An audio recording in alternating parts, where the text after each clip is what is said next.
Eu sempre me considerei um grande admirador da beleza feminina, mas se tem uma coisa na mulher que me impressiona ainda mais do que a beleza é a inteligência dela. E ao longo da história humana nós tivemos muitas mulheres inteligentes. É por isso que eu fiz uma lista das 10 mulheres mais inteligentes que já viveram.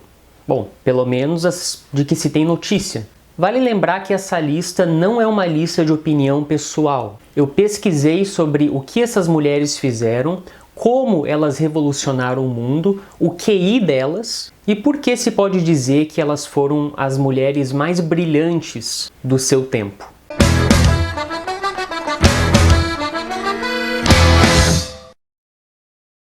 Em 10º lugar, Marilyn Monroe, QI 168. Marilyn Monroe foi uma atriz, cantora e modelo americana. Famosa por interpretar personagens cômicos, ela se tornou um dos símbolos sexuais mais populares dos anos 1950 e início dos anos 1960, e foi emblemática da revolução sexual da época. Ela foi uma das principais atrizes por uma década, e seus filmes arrecadaram 200 milhões de dólares, equivalente a 2 bilhões de dólares em 2021.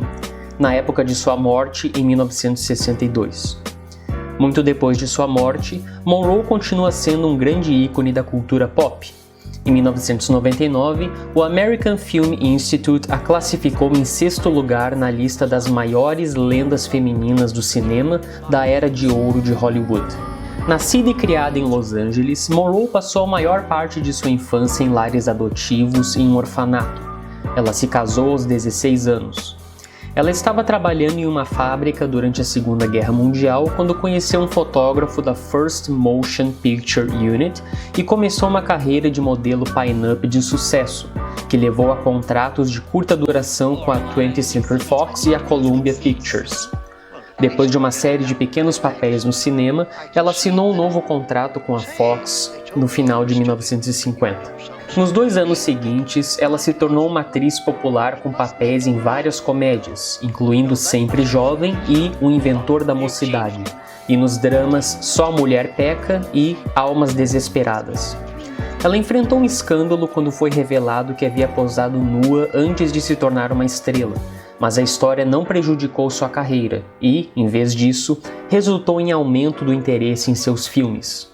Em 1953, Monroe era uma das estrelas de Hollywood mais vendáveis. Ela teve papéis principais no filme Torrentes de Paixão, que se baseou abertamente em sex appeal, e nas comédias Os Homens Preferem as Loiras e Como Agarrar um Milionário, que estabeleceram sua imagem de estrela como uma loira burra. No mesmo ano, suas imagens nuas foram usadas como página central e na capa da primeira edição da Playboy. Ela desempenhou um papel significativo na criação e gestão de sua imagem pública ao longo de sua carreira, mas ficou desapontada quando foi rotulada e mal paga pelo estúdio. Ela foi brevemente suspensa no início de 1954 por recusar um projeto de filme, mas voltou a estrelar O Pecado Mora ao Lado, um dos maiores sucessos de bilheteria de sua carreira. Quando o estúdio ainda estava relutante em mudar o contrato de Monroe, ela fundou sua própria produtora de filmes em 1954. Ela dedicou 1955 à construção da empresa e começou a estudar o método de atuação com Lee Strasberg no Actors Studio. Mais tarde naquele ano, a Fox concedeu a ela um novo contrato, o que lhe deu mais controle e um salário maior. Seus papéis subsequentes incluíram uma performance aclamada pela crítica em Nunca Fui Santa e sua primeira produção independente em O Príncipe Encantado. Ganhou um Globo de Ouro de Melhor Atriz por seu papel em Quanto Mais Quente Melhor, um sucesso de crítica e comercial. Seu último filme concluído foi o drama Os Desajustados. A vida privada conturbada de Monroe recebeu muita atenção. Ela lutou contra o vício e transtornos de humor. Seus casamentos com o astro de beisebol aposentado Joe DiMaggio e com o dramaturgo Arthur Miller foram amplamente divulgados, e ambos terminaram em divórcio. Em 4 de agosto de 1962, ela morreu aos 36 anos de overdose de barbitúricos em sua casa em Los Angeles. Sua morte foi considerada um provável suicídio. De acordo com The Guide to United States Popular Culture, como um ícone da cultura popular americana, os poucos rivais de Monroe em popularidade incluem Elvis Presley e Mickey Mouse, da inveja ao remorso. A historiadora de arte Gayle Levin afirmou que Monroe pode ter sido a pessoa mais fotografada do século XX, e o American Film Institute a nomeou a sexta maior lenda feminina americana da história do cinema. A Smithsonian Institution a incluiu em sua lista dos 100 americanos mais significativos de todos os tempos, e tanto a Variety quanto a VH1 a colocaram entre os 10 primeiros em seus rankings dos maiores ícones da cultura popular do século XX. Centenas de livros foram escritos sobre Monroe. Ela foi tema de filmes, peças de teatro, óperas e canções, e influenciou artistas e animadores como Andy Warhol e Madonna. Ela também continua sendo uma marca valiosa. Sua imagem e nome foram licenciados para centenas de produtos, e ela foi destaque em publicidade para marcas como Max Factor, Chanel, Mercedes-Benz e Absolut Vodka. Devido ao contraste entre seu estrelato e a vida privada conturbada, Monroe está intimamente ligada a discussões mais amplas sobre fenômenos modernos, como mídia de massa, fama e cultura de consumo. De acordo com a acadêmica Suzanne Hamsha, Monroe continua relevante para as discussões em andamento sobre a sociedade moderna, e ela nunca está completamente situada em um tempo ou lugar, mas se tornou uma superfície na qual as narrativas da cultura americana podem ser reconstruídas, e funciona como um tipo cultural que pode ser reproduzido, transformado, traduzido em novos contextos e encenado por outras pessoas.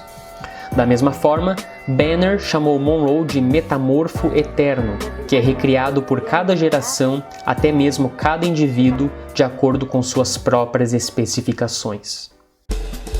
Em nono lugar, Judith Polgar, QI 170.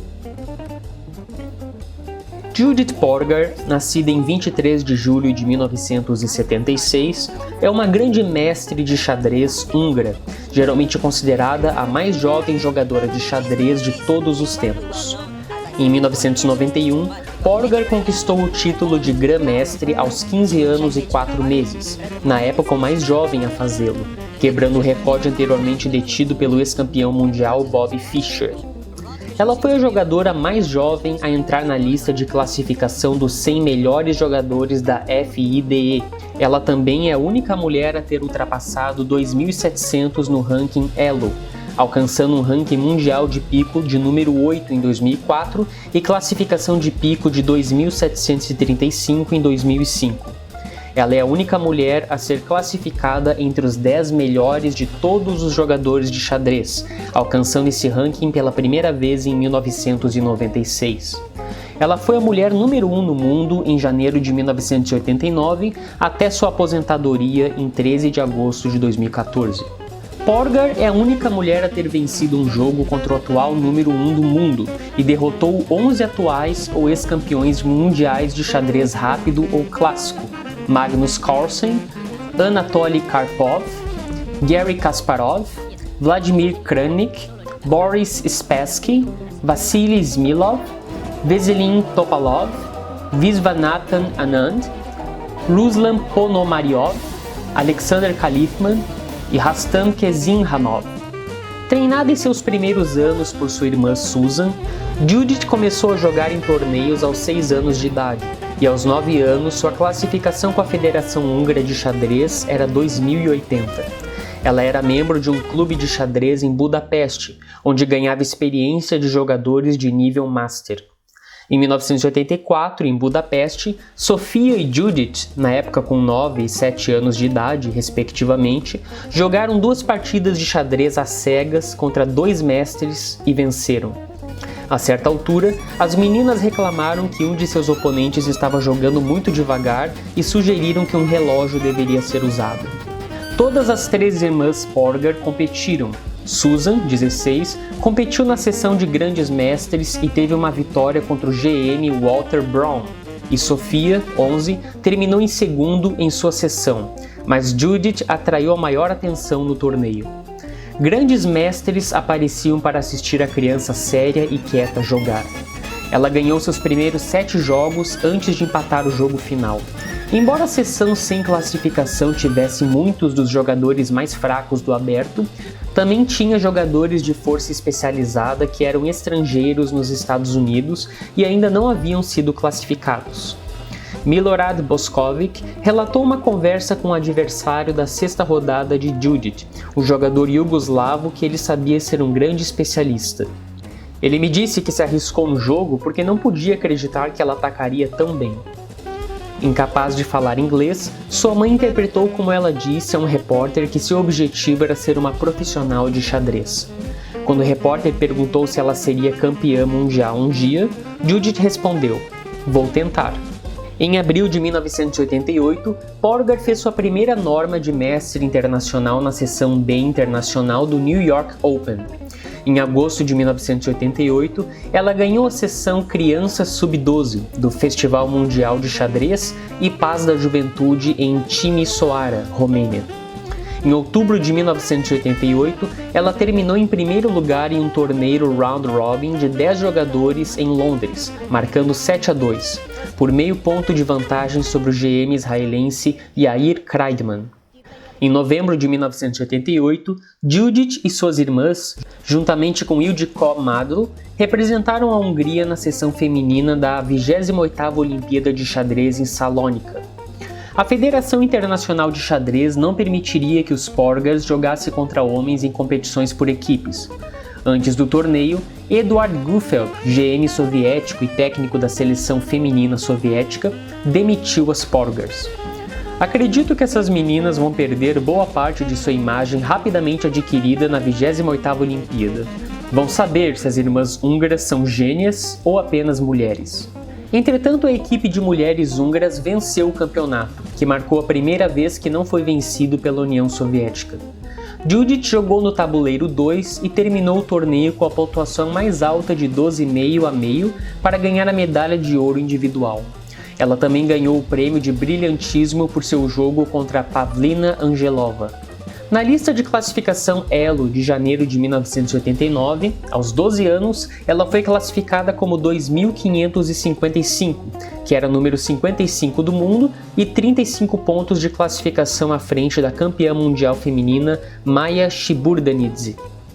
Nos 6 meses desde a lista anterior, ela ganhou notáveis 190 pontos de classificação. O comportamento quieto e modesto de Judit no tabuleiro contrastava com a intensidade de seu estilo de jogo. David Norwood, GM britânico, ao lembrar que Judit o derrotou quando ele era um jogador estabelecido e ela era apenas uma criança, descreveu-a como esse pequeno monstro de cabelos ruivos que me esmagou. Os olhos matadores de Judit, de 10 anos de idade, e como ela encarava seu oponente. As írises são tão cinzentas, tão escuras que são quase indistinguíveis das pupilas. Em contraste com seus longos cabelos ruivos, o efeito é impressionante. O GM britânico Nigel Short chamou Judit de um dos 3 ou 4 maiores prodígios de xadrez da história. No entanto, Kasparov expressou dúvidas precoces. Ela tem um talento fantástico no xadrez, mas ela é, afinal, uma mulher? Tudo se resume às imperfeições da psique feminina. Nenhuma mulher pode sustentar uma batalha prolongada. No entanto, depois de ter perdido um jogo rápido contra a própria Porgar em 2002, Kasparov revisou sua opinião. Esmagado por uma garota de 12 anos com um rabo de cavalo. Em 1990, Judit ganhou a seção Boys Sub-14 no World Youth Chess Festival em Fond du Lac, Wisconsin. Também em 1990, Judit e suas irmãs representaram a Hungria na Olimpíada Feminina, conquistando a medalha de ouro. Foi o último torneio só para mulheres em que Judit participaria. Em outubro de 1991, Judit terminou com 5,5 a 13,5, empatada na 5ª posição com Zoltan Hibli e John Nunn em um torneio em Viena. Em 8º lugar, Ruth Lawrence, QI 175. Ruth Elk Lawrence Neimark, nascida em 2 de agosto de 1971, é uma matemática anglo-israelense e professora associada de matemática no Instituto de Matemática Einstein, Universidade Hebraica de Jerusalém, e pesquisadora em teoria dos nós e topologia algébrica. Fora da academia, ela é mais conhecida por ter sido uma criança prodígio em matemática. É nível O em matemática, estabelecendo um novo recorde de idade. Também, com a idade de 9 anos, ela obteve uma nota A em matemática pura de nível A. Em 1981, Lawrence passou no exame de admissão em matemática da Universidade de Oxford, ingressando no St. Hugh's College em 1983, aos 12 anos. Em Oxford, seu pai continuou a se envolver ativamente em sua educação, acompanhando-a em todas as palestras e alguns tutoriais. Lawrence completou seu bacharelado em 2 anos, em vez dos 3 normais, e se formou em 1985 aos 13 anos, com uma primeira estrela e comenda especial. Atraindo considerável interesse da imprensa, ela se tornou a pessoa britânica mais jovem a obter um diploma de primeira classe e a mais jovem a se formar na Universidade de Oxford nos tempos modernos. Lawrence seguiu seu primeiro diploma com um bacharelado em física em 1986 e um doutorado em filosofia da matemática em Oxford em junho de 1989, aos 17 anos. Seu título de tese de doutorado era Representações de homologia de grupos de tranças, e seu orientador de tese foi Sir Michael Atiyah. Em 7º lugar, Grace Hopper, QI 175. Grace Brewster Murray Hopper foi uma cientista da computação americana e contra-almirante da Marinha dos Estados Unidos.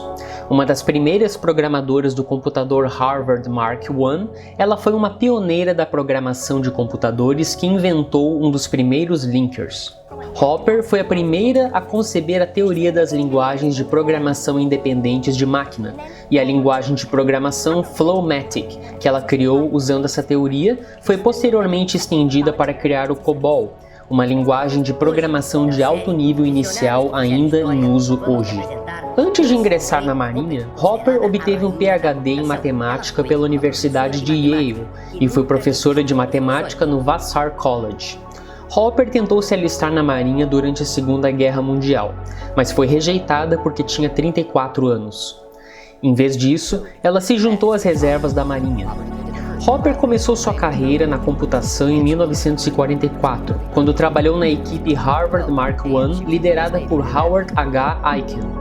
Em 1949, ela se juntou à Eckert-Mauchly Computer Corporation e fez parte da equipe que desenvolveu o computador UNIVAC-1. Na Eckert-Mauchly, ela gerenciou o desenvolvimento de um dos primeiros computadores COBOL. Ela acreditava que uma linguagem de programação baseada em inglês era possível. Seu compilador converteu termos em inglês em código de máquina entendido por computadores. Em 1952, Hopper havia terminado seu programa vinculador, que foi escrito para o sistema A0. Durante seu serviço de guerra, ela foi coautora de 3 artigos baseados em seu trabalho no Harvard Mark. Em 1954, Eckert-Mauchly escolheu Hopper para liderar seu departamento de programação automática, e ela liderou o lançamento de algumas das primeiras linguagens compiladas como Flowmatic.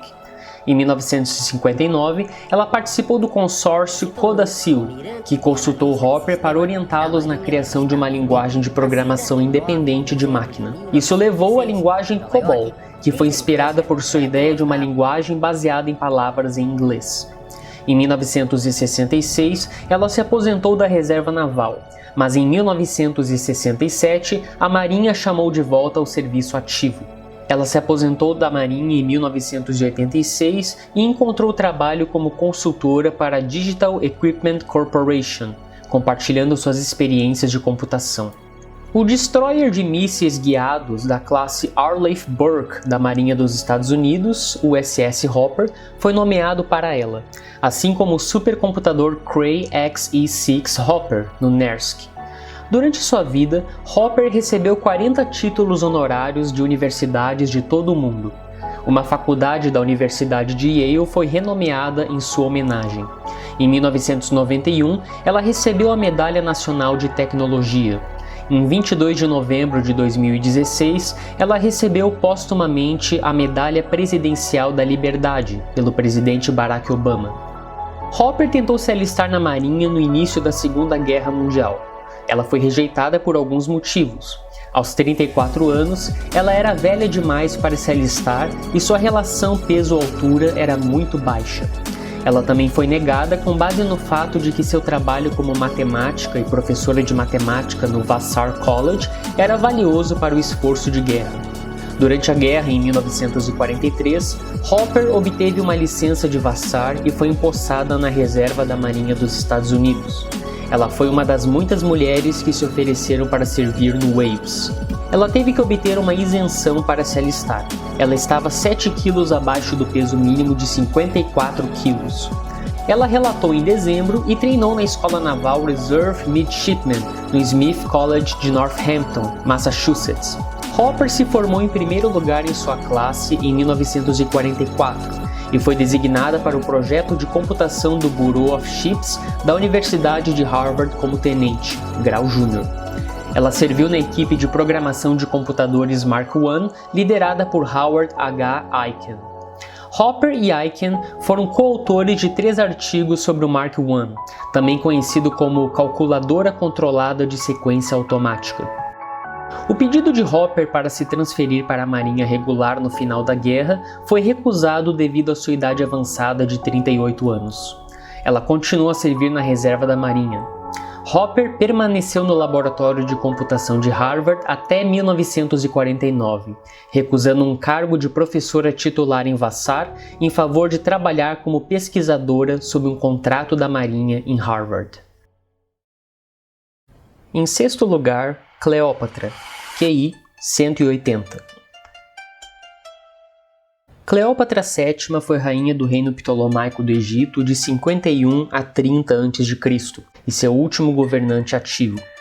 Um membro da dinastia ptolomaica, era descendente de seu fundador Ptolomeu I Sóter, um general grego macedônio e companheiro de Alexandre o Grande.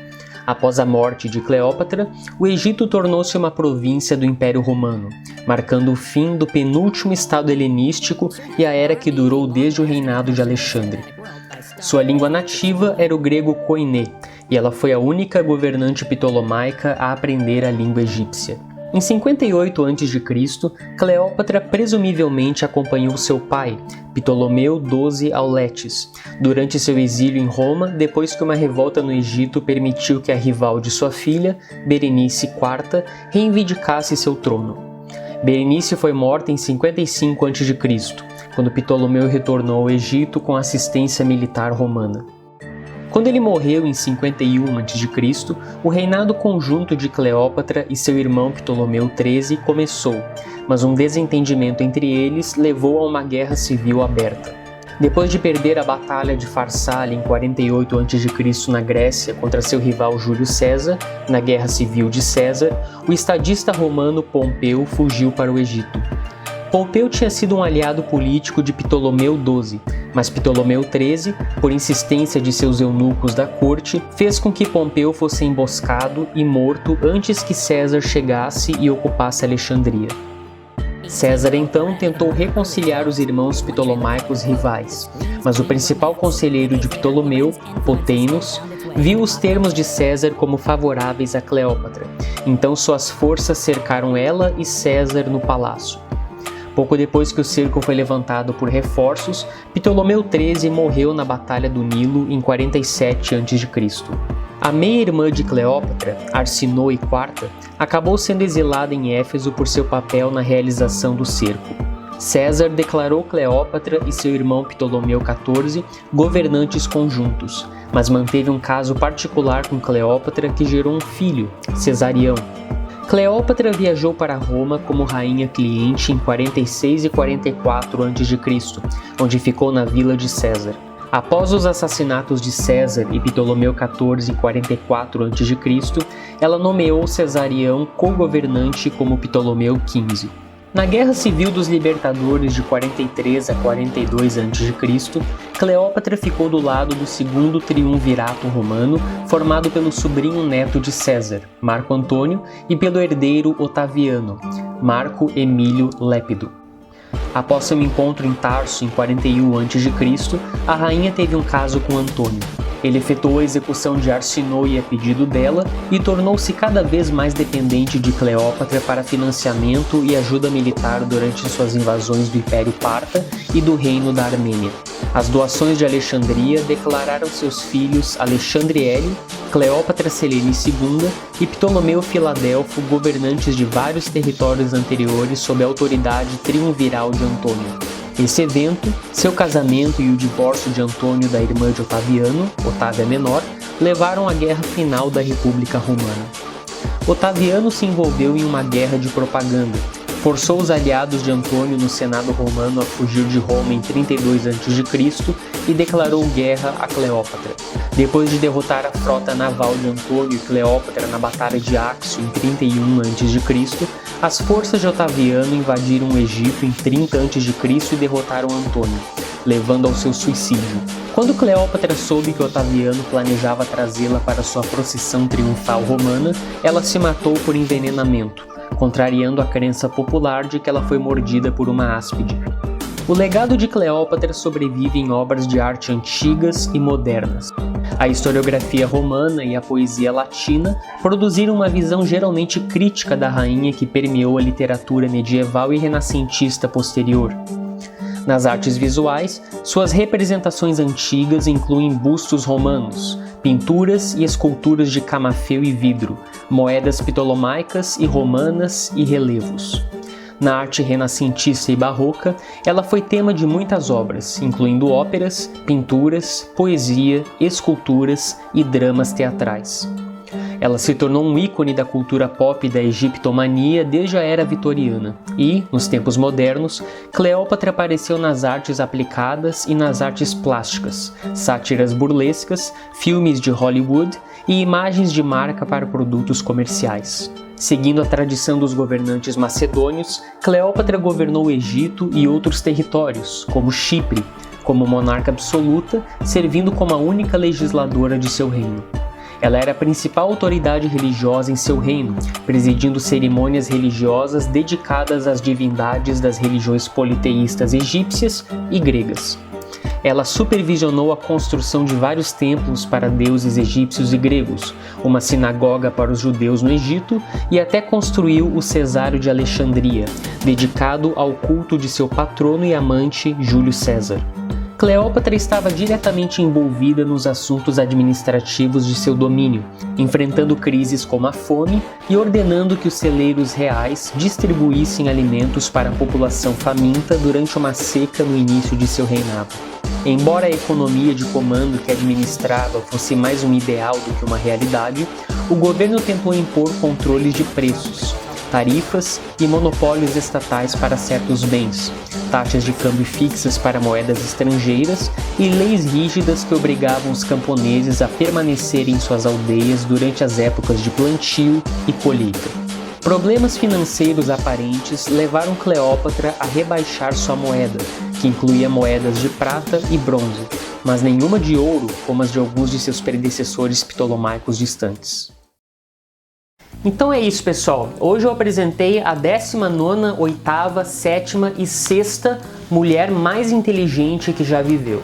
No próximo vídeo eu vou te apresentar as 5 mulheres mais inteligentes que já viveram na face da Terra. Não perca! Se você gostou do vídeo, não esquece de deixar o seu like, um comentário e compartilhar esse vídeo com pelo menos um amigo. Assim você ajuda o canal a crescer mais e também me dá mais motivação para que eu continue a fazer vídeos. Vejo então vocês no próximo vídeo.